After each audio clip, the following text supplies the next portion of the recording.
I had the privilege, as I was going through Christian school, to do some literature evangelism. We called it canvassing back then.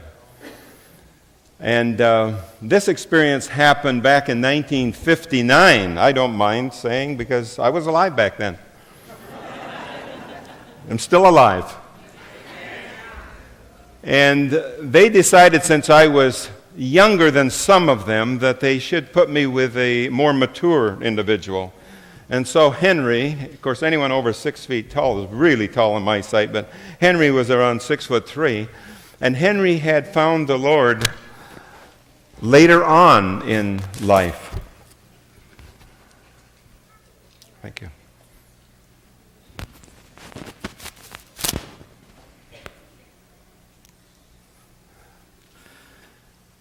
And so he had come back to school. He was about mid-20s, and he was still single, had a car, and that worked out great. And so the two of us, we were living in Ontario at the time, Canada, and we selected to go to New Brunswick, which was several hundred miles east.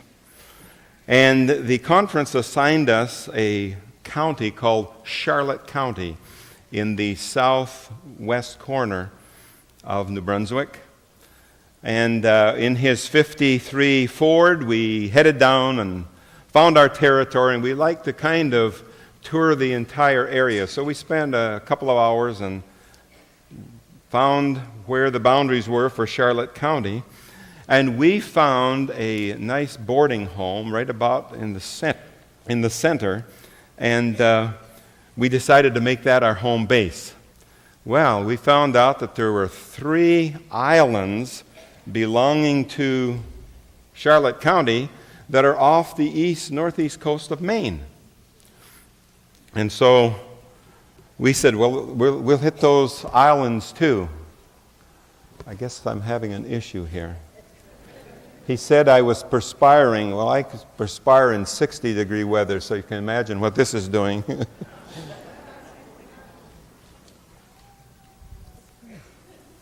We will take a minute. He said he was going to use staples next time. Please don't. You want to wipe it off?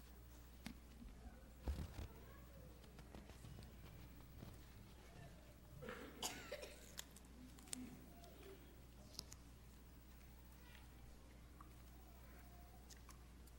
don't tape over my mouth.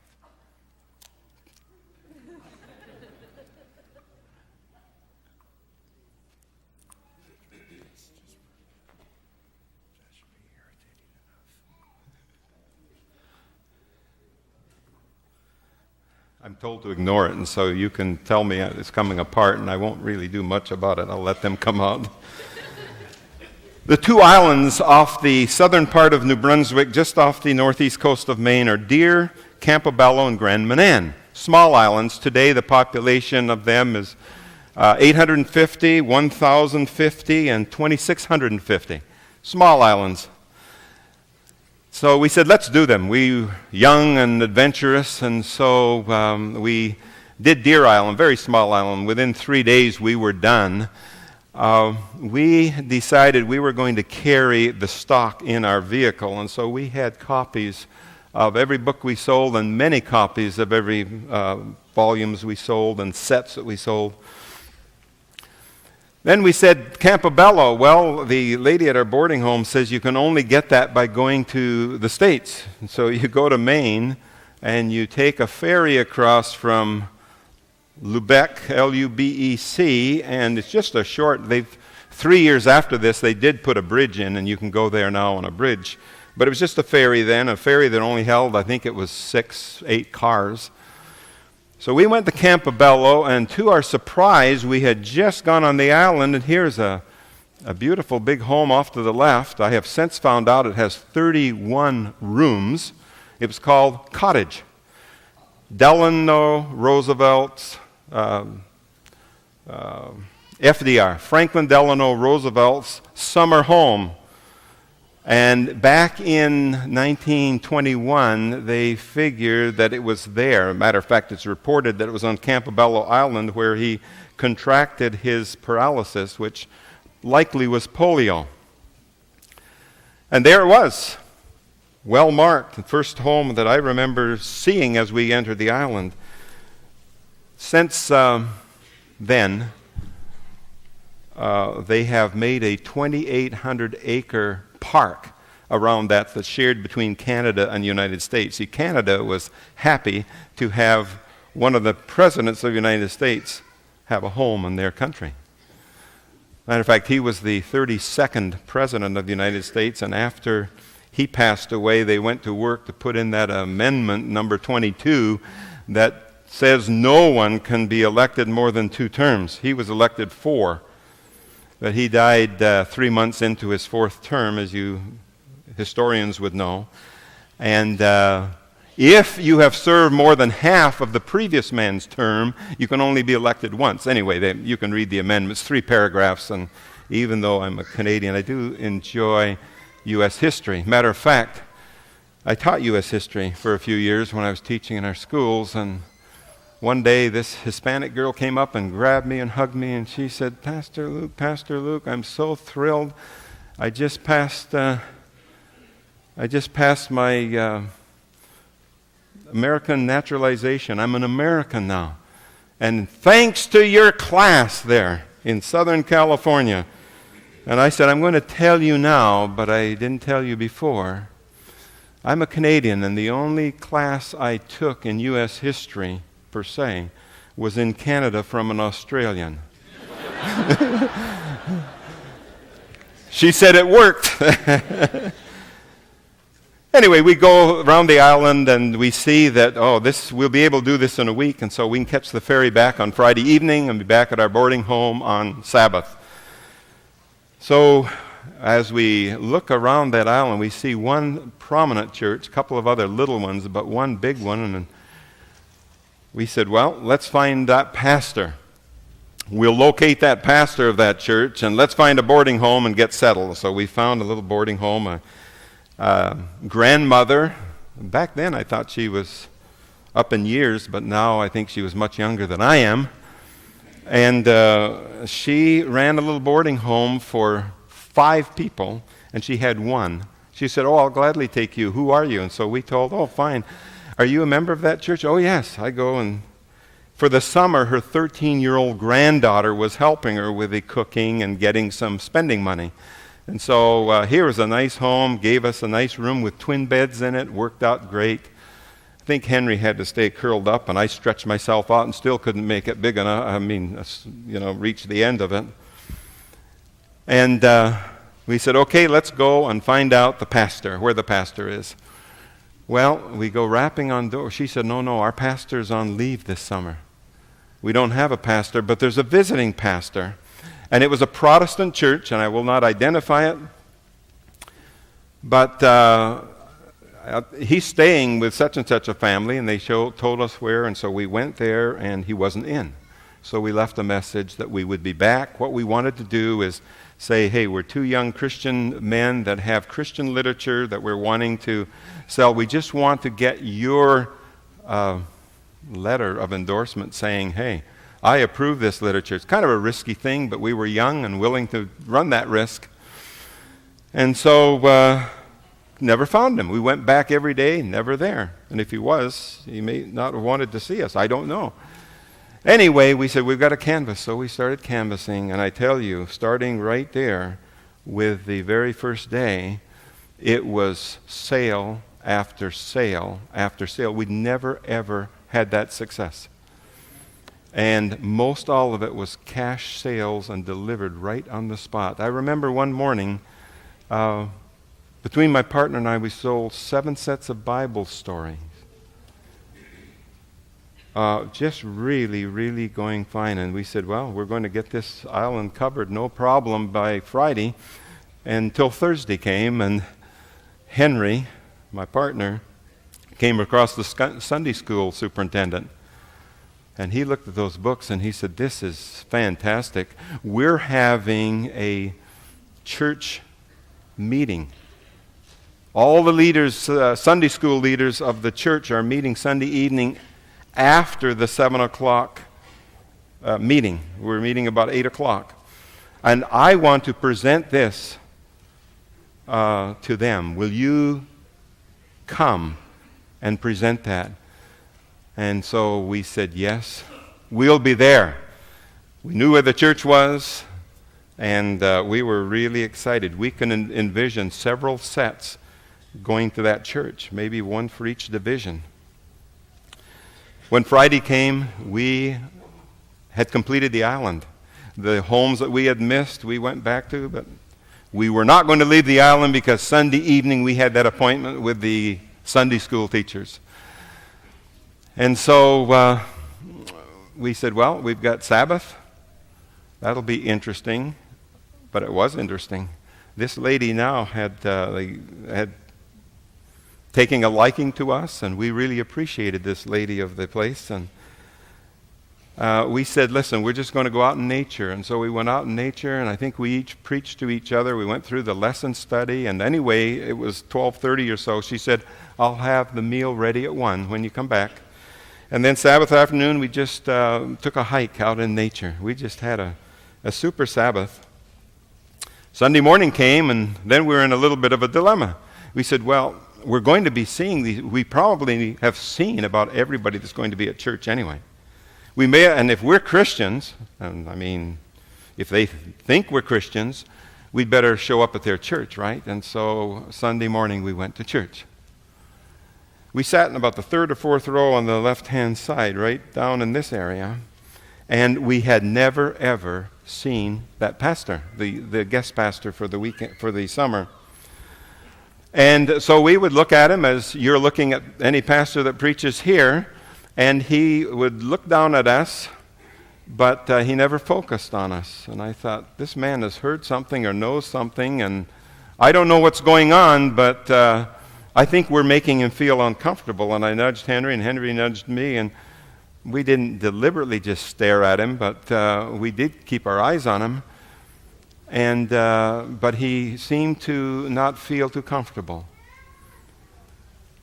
And so even though we were young, we got the feeling that this guy doesn't appreciate us being here. But you know, several of the members that were waving to us and nodding to us as they saw us seated there. We said, well, he can't really avoid us at the door because there's only the one exit. And so we said, we'll get to meet him and identify ourselves and greet him. And you would not believe it, but it truly happened that just before we got to him, he needed to go somewhere. And he disappeared. And we were, about halfway, even though they dismissed from the front. We were, about 1/3 of the way, 1/2 of the way in the church. It was not a large church like this at all. And he disappeared, and so Henry and I said, well, we'll just go on back. So we went on back to lunch, and Grandma and the granddaughter were back there at the home getting things ready. Didn't go to church that day because they had now 3 guests, and they wanted to make sure they had meal. And so we were eating the meal, and she permitted us to say the blessing publicly. And we were just nicely into the meal, and rap came on the door. And the little 13-year-old went running to the door, and are those 2 men that's selling those books, are they here?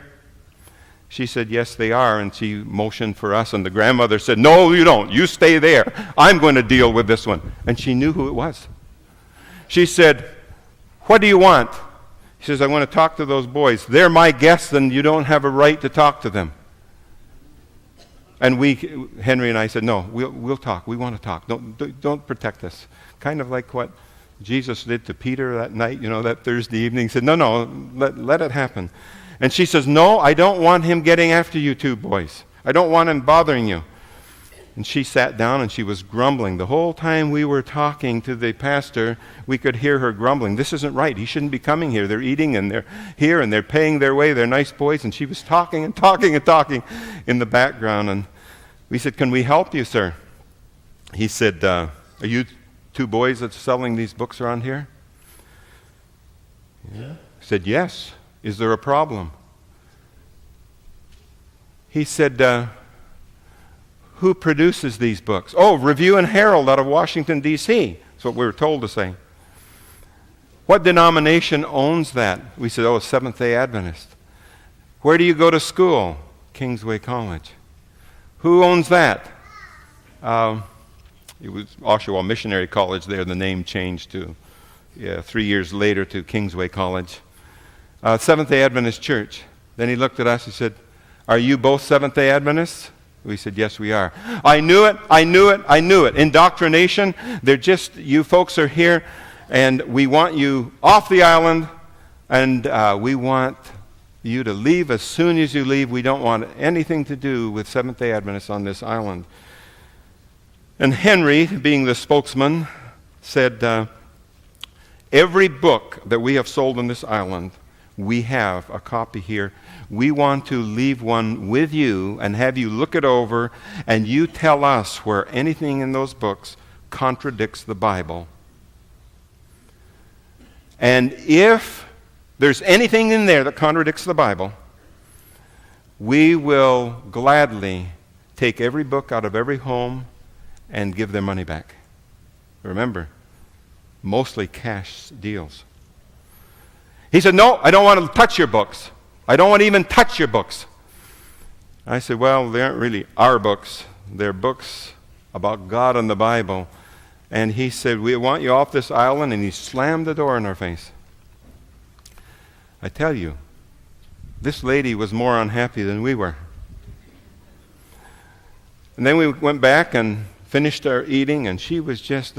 I said to Henry, I don't think we're invited to that meeting tonight after all. He says, no, we better not go. The little granddaughter said, but you know, the 7 o'clock meeting, I want to go to that, and I'm going to see what they're saying. And so, would you believe that 13-year-old granddaughter went early to the meeting and got a good seat, and she came back, and she said, you won't believe what happened. That whole 7 o'clock service, that man was preaching about you two boys.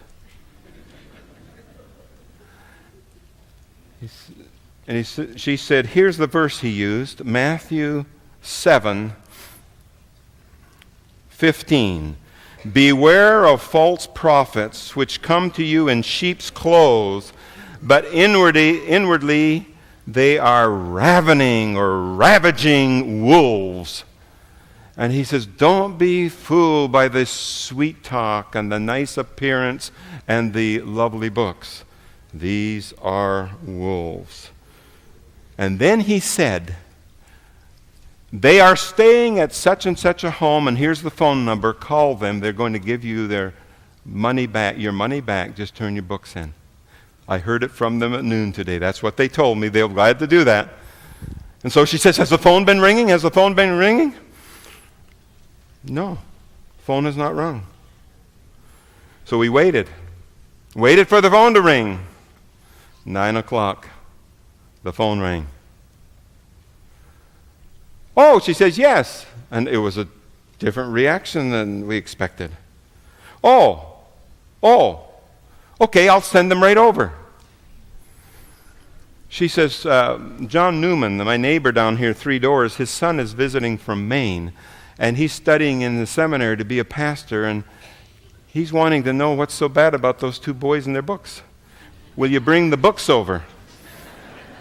and so we took the books over. And he said, oh, these are fantastic. They're illustrated, and they've got the stories just for the children. And he ordered a few of them for his church that he was attending back in Maine. And then he says, my father has something that you boys might appreciate because you look like really Christian young men. And I said, well, show us, please show us. He says, do you like music? I said, oh yeah, do we ever like music? He says, well, my father here, John Newman, has written a song, hasn't had it copyrighted, but he's got sheet music for it here. And he signed it, John L. Newman, 1959, and my name on the top. If Jesus were coming tomorrow, Would you call him your Savior and friend? And such a cute melody. And so I said, this is powerful. You can see it's been around 51 years.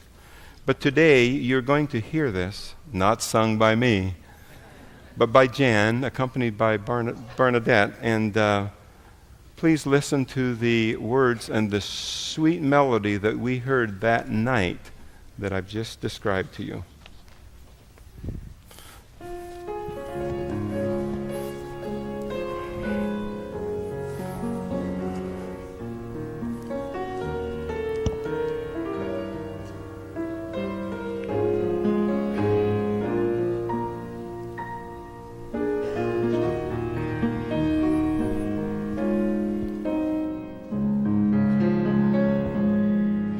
If Jesus was coming tomorrow, could you call him your Savior and friend? Would your heart thrill with joy when you saw him? And to know that all sorrow would end? Will he say, well done, faithful servant, when before him you stand up above? Accept him today, there's no time for delay, for he wants you to share in his love. There's wonderful joy in salvation when you walk with the Lord every day. He has promised to guide and direct us if we trust him each step of the way. So give of your time to the Master, in his service to give him your best. He loves you today, let him have his own way. When you serve him, you have peace and rest. God's love is far greater than riches. We have learned from the prophets of old, in that wonderful book of the ages, where his marvelous grace is foretold. God's word is the guide for his children. On its pages his Son is revealed. He was crucified there, our burden to bear, on the cross where our pardon was sealed.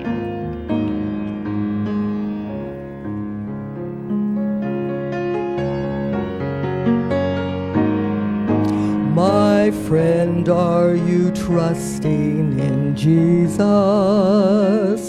Do you ask him to help you each day, to be with you through all of life's trials, and to take all your heartaches away? Salvation is yours for the asking. If you seek him, you'll find him, I know. If you'll do your part, take him into your heart. He'll be with you wherever you go.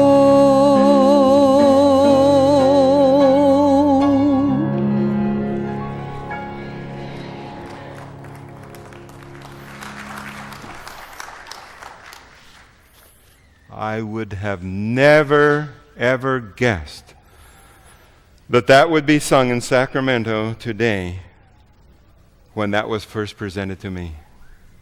What a precious melody and what precious words. Notice the title of the message is Our Unique Message. Now, I'm not sure what that pastor thought was unique about Adventists.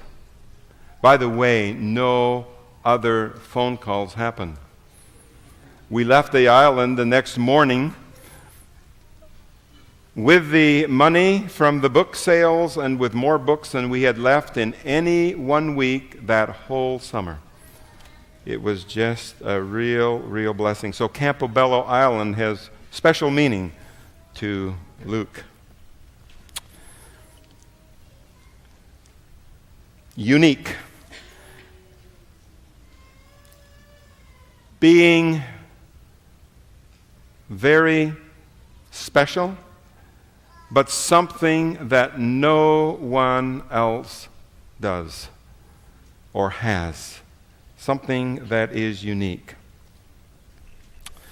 By the way, that passage back in Matthew 7, we'll take a look and do a few verses after it.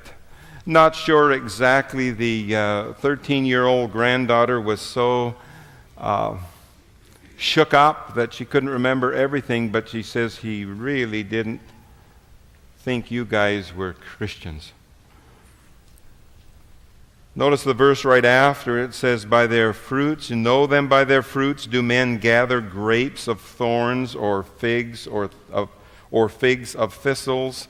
Even so, we'll drop to verse 19. Every tree that bringeth not good fruit is hewn down and cast into the fire.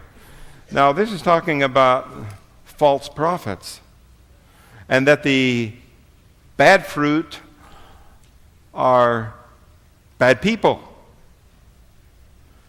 And it says that if the fruit is not good, the entire tree is destroyed.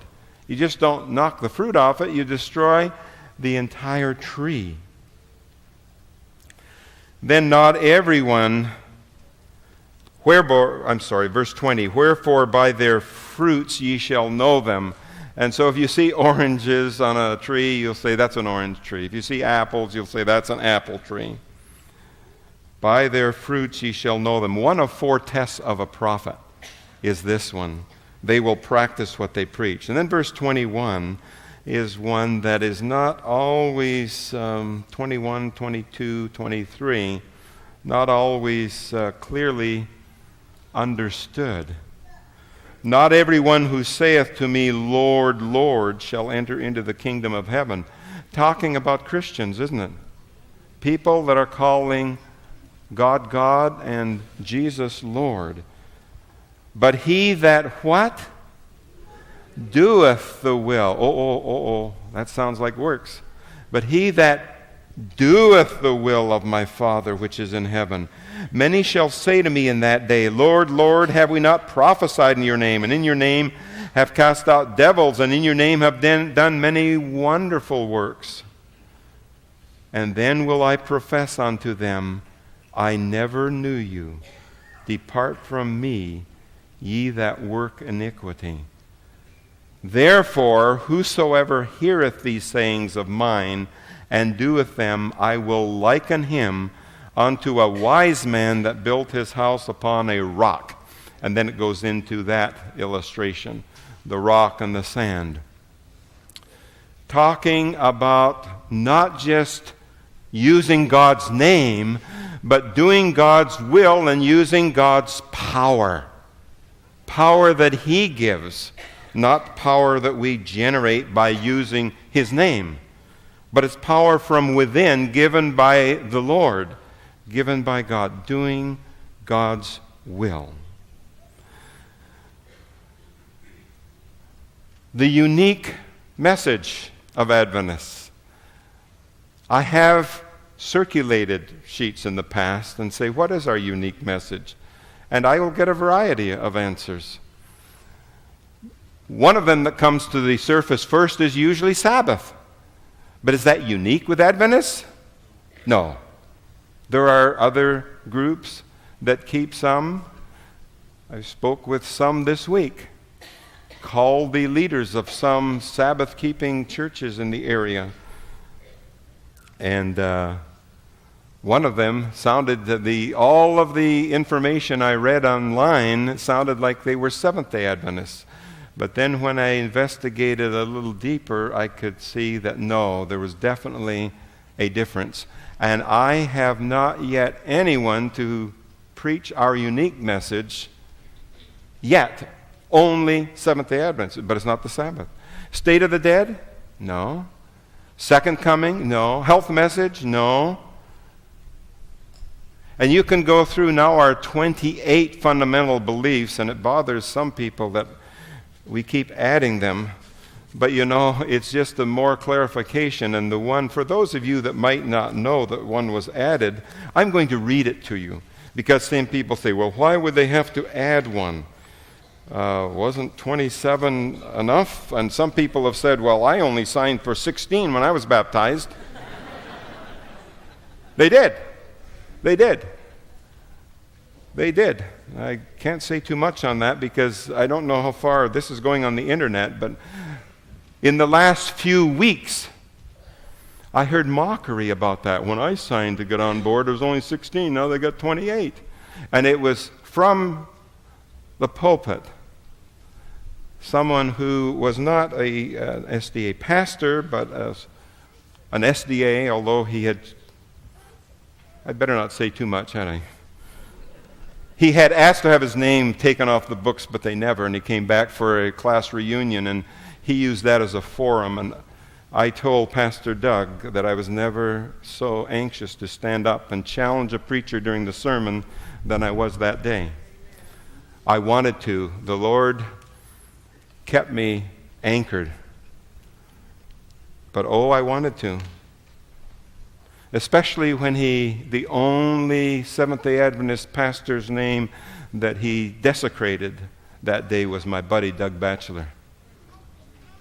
Can you imagine? I'm 3,000 miles away listening to a so-called message, and he was the one that flippantly said, I only signed for 16. And he went on for about 40 minutes. I told the pastors here that, and they called it righteous indignation. They see that I was getting worked up, and you can tell already that it was bothering me. But the one that was added from 27 to 28 is this one. And you can see that it's really dealing with sanctification, which wasn't specifically addressed. And apparently there are countries where the change of living and the day-by-day growing in Christ wasn't clear enough in the 27 fundamentals. And so here's the added one, but it's not number 28. It is number 11 because it fits in the sequence with number. And so numbers 11 through 27 are now 12 through 28. And number 11 is the new one. And here it is. With 16 Bible references, which I will not go into, but here is the thought. It's called growing in Christ. By his death on the cross, Jesus triumphed over the forces of evil. He who subjugated the demonic spirits during his earthly ministry has broken their power and made certain their ultimate doom. Jesus' victory gives us victory over the evil forces that still seek to control us as we walk with him in peace, joy, and assurance of his love. Now the Holy Spirit dwells within us and empowers us. Continually committed to Jesus as our Savior and Lord, we are set free from the burden of our past deeds. No longer do we live in the darkness, fear the evil forces, ignorance, or meaninglessness of our former way of life. In this new freedom of Jesus, we are called to grow into the likeness of his character, communing with him daily in prayer, feeding on his word, meditating on it and on his providence, singing his praises, gathering together for worship, and participating in the mission of the church.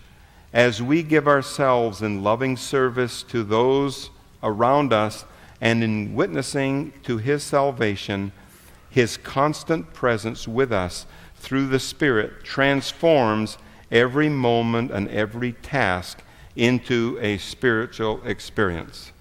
And then 16 quotes to support it. What it really is day by day growing in Christ's sanctification, the day by day continual work. The 24th one is the unique teaching of Seventh-day Adventists. And really it boils down to the sanctuary truth and the fact that Christ is before God in the most holy now. That judgment is now, and that when Jesus comes, it is all over. Every case has been determined. That's unique Seventh-day Adventism. That is unique. Oh, you'll hear all sorts of other ramifications, but the uniqueness is really when the ministry of Jesus is complete in the most holy. It is over. It is done. The 7 last plagues will fall upon the earth, but only on the wicked. And really, because the righteous are not going to suffer the plagues, the wicked are going to be so upset that they'll even try to enforce the death decree to kill them, and they can't touch us. Just like the being spared in Egypt, the children of Israel were spared from that last plague, from all the plagues, but especially the last one, the death of the firstborn son. And then after the 7 last plagues, Christ comes, and when Christ comes, we know that the dead in Christ will rise, and the living righteous will meet Him, and they'll go to heaven for 1,000 years. And at Christ's next coming, the wicked will die. They'll be wanting to die. Remember, hide us from the face of Him. They won't want anything to do with Him. And they'll be raised 1,000 years later to not just face their doom.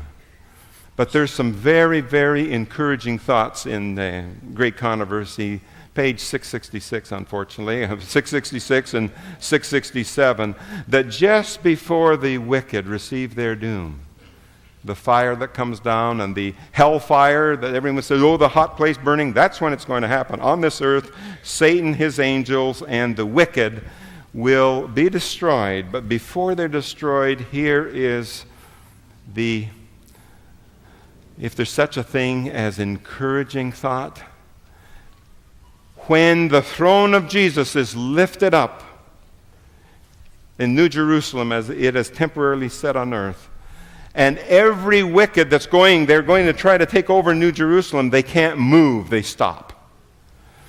And we are told that every single one will know exactly where their feet turned. Where they turned. Every single one of them will know they had their opportunity to be there. Every one will realize that they could have been there. That is when they will admit, every knee shall bow. They will say, He's fair. God is fair. We are warned. Every knee can say God is fair. God is honest. God told us. It was our undoing. We goofed. And so the Seventh-day Adventist Church unique teaching, as we know, grew out of the movement, the Advent awakening in the 1830s and 40s. And there were many theologians that actually felt like Christ's judgment and Christ's second coming was going to happen about them. Many, many, many. Not just one here and one there. Matter of fact, Martin Luther, whose dates are in the 1400s and into the 1540s, he said, and I'm quoting now from a book called The Voice of the Church in All Ages, Daniel T. Taylor.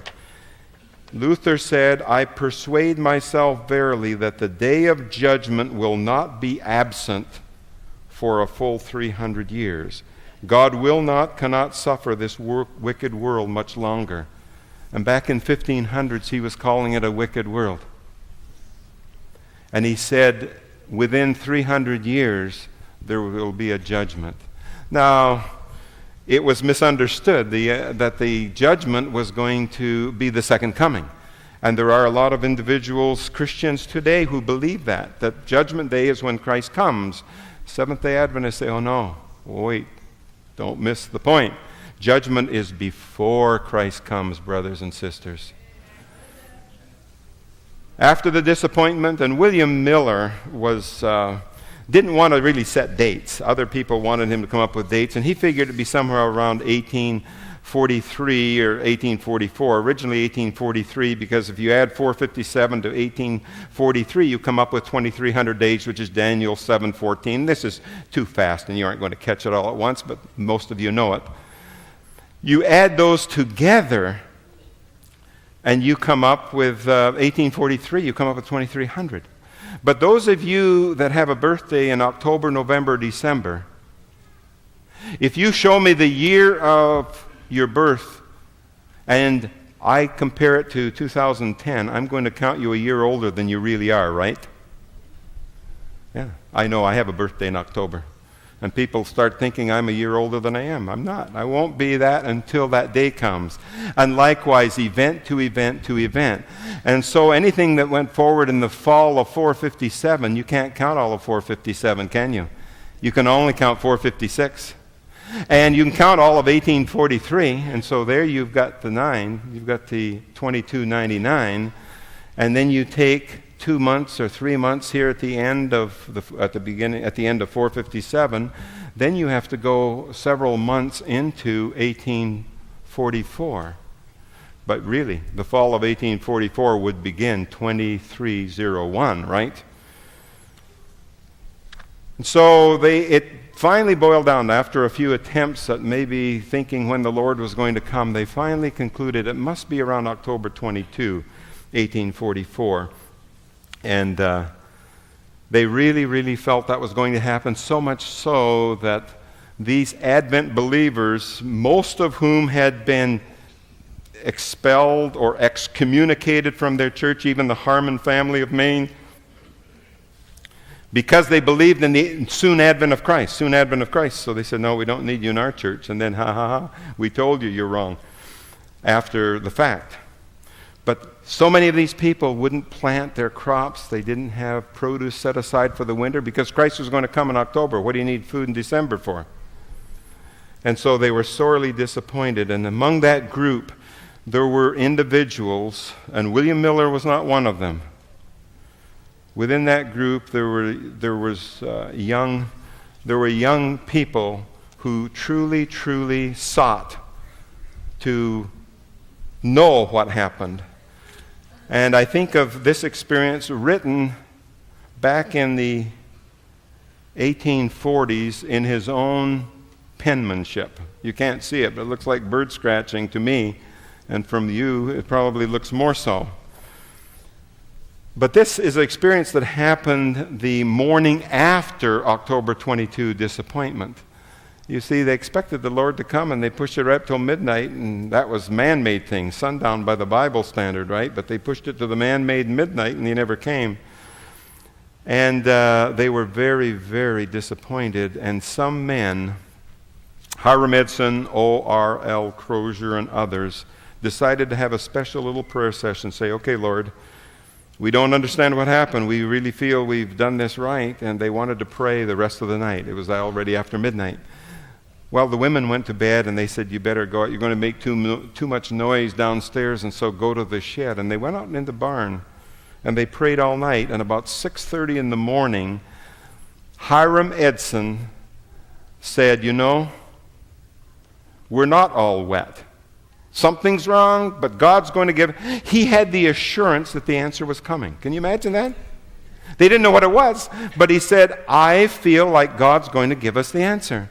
And they had their breakfast, and they said to their wives, we're going to go and encourage the other Advent believers because we want them to have good courage. God's going to give us the answer. God's going to give us the answer. And before Hiram Edson left his property. He stopped and he looked up and he saw, he doesn't know, he doesn't call it a vision, he just saw Jesus going from the holy to the most holy. And he says, there it is. There it is. And then all of a sudden, these texts started coming to him. I'll read his words here. We started, and while passing through a large field, I was stopped about midway of the field. Heaven seemed open in my view, and I saw distinctly and clearly that instead of our high priest coming out of the most holy of the heavenly sanctuary to come to this earth on the 10th day of the 7th month, the Day of Atonement, at the end of the 2300 days, that he for the first time entered the most holy. There it is. Judgment begins, not second coming. By the way, some say, why October 22? Why not October 21 or October 15? In 1844, October 22 would have been the Jewish Day of Atonement. That's why. Why 1844? Because 1844 was a complete 2,300 years after the decree to rebuild and restore Jerusalem, which Daniel 9 uses as the beginning point of the prophecy. So there he said, and then all of a sudden, it was like a eureka experience. He said, oh my. And they looked into Daniel 9, and they saw Daniel 7, and they read passages like this, verse 9. And I beheld till the thrones were cast down, and the Ancient of Days did sit, whose garment was white as snow, hair of his head like pure wool. There's where we get the white-haired God. His throne was like the fiery flame, and his wheels, that's his legs, were burning fire. A fiery stream issued and came forth from before him. Thousands ministered unto him, and 10,000 times 10,000 stood before him. The judgment was set. And the books were open. Then go to verse 13.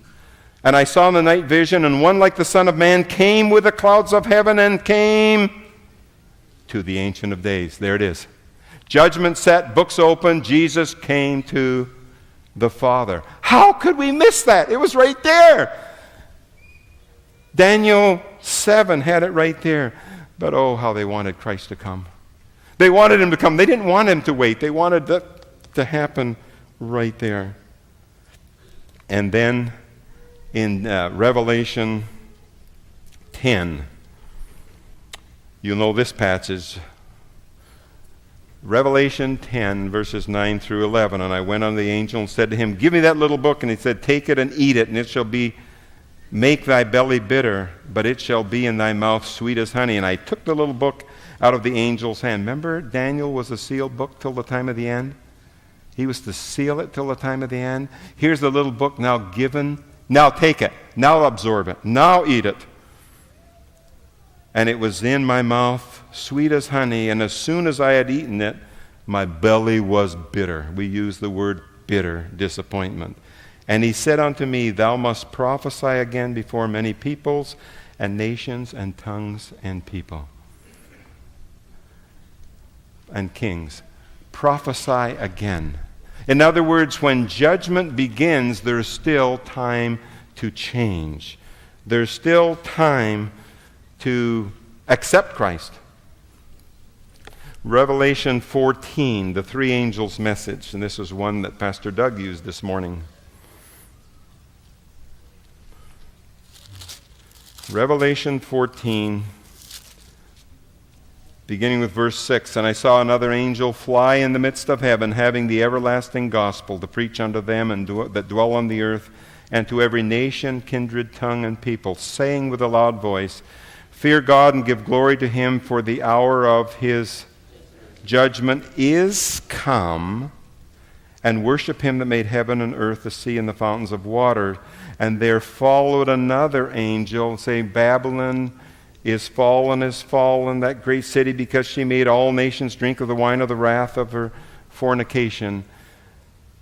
And the third angel followed, saying, if any man worship the beast and his image, and receive his mark in his forehead and in his hand, the same shall drink of the wine of the wrath of God. What it's showing is there is judgment, and then there's time to change. For people who are not on board, there's time. Judgment is not the end. Judgment comes before the end.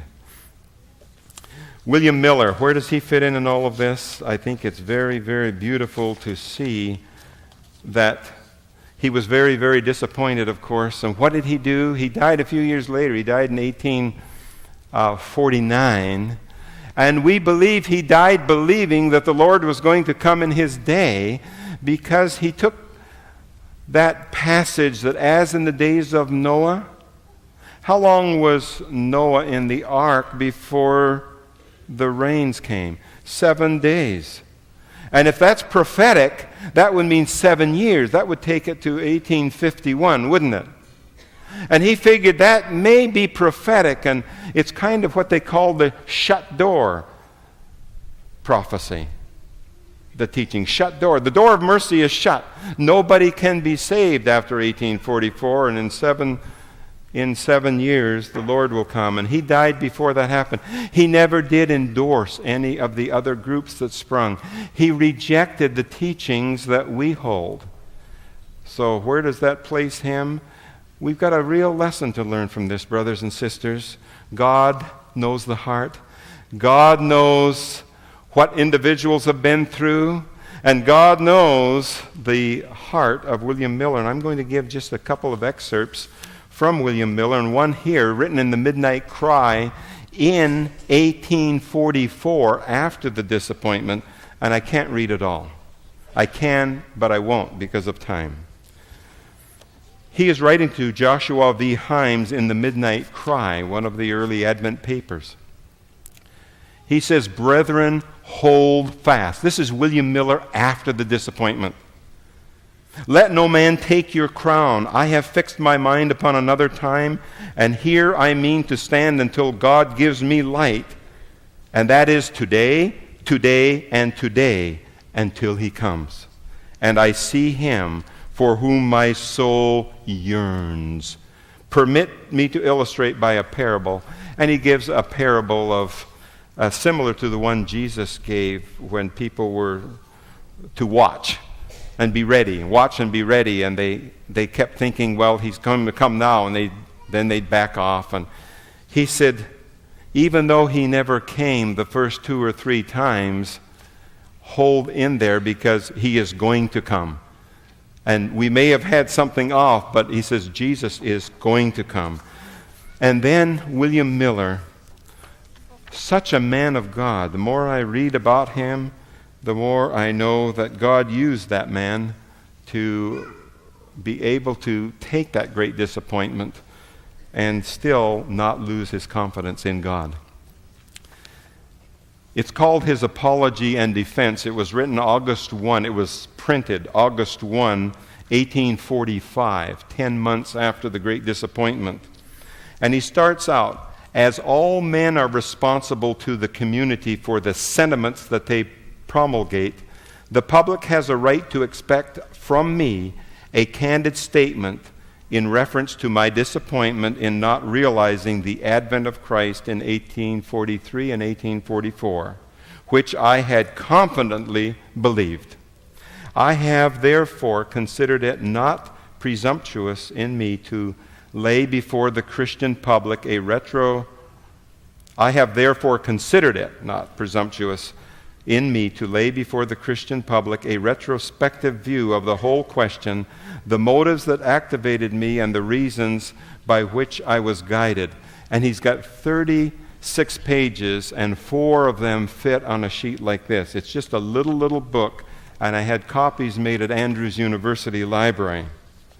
I will not read it all, but he tells how the Lord touched him to study his Bible, and how the Lord led him to Daniel 7:14, and how the Lord led all the way through the build-up to the great disappointment. But then at the end, you've got to hear the way he closes this, and I'll read enough of it for you to get the flavor of this gentleman. This is page 35. "Thus there is not a point for which I have contended that has not been admitted by some of those who have written to disprove my opinions." He's saying, I'm not the only one that's taught this. I have candidly weighed the objections advanced against these views, but I have seen no argument that was sustained by the Scriptures that, in my opinion, has invalidated my position. I cannot, therefore, conscientiously refrain from looking for my Lord, or from exhorting my fellow man as I have opportunity to be in readiness for that great event. He says he's still coming. Be ready. Then he says, for my indiscretions and errors, I ask pardon. Isn't that honorable? And all who have spoken evil of me without cause, I freely forgive. My labors are principally ended. I shall leave to my younger brethren the task of contending for the truth. Many years I toiled alone. God has now raised up those who will fill my place. I shall not cease to pray for the spread of God's truth. And then he goes on 3 or 4 more paragraphs where this man's heart is, folks, be ready. Jesus is coming. Be ready. Jesus is coming. Well, then, a servant of the Lord, Ellen White, makes these statements. Early Writings, 257, 258.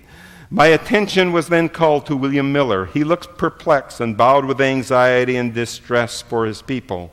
The company who had been united and loving in 1844 were losing their love, opposing one another, and falling into a backslidden state.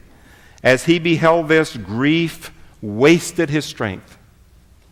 I saw leading men watching him and fearing lest he should receive the third angel's message and keep God's commandments. Hear that? Younger men were keeping him from it. And as he would lean toward the light from heaven, these men would lay some plan to draw him away.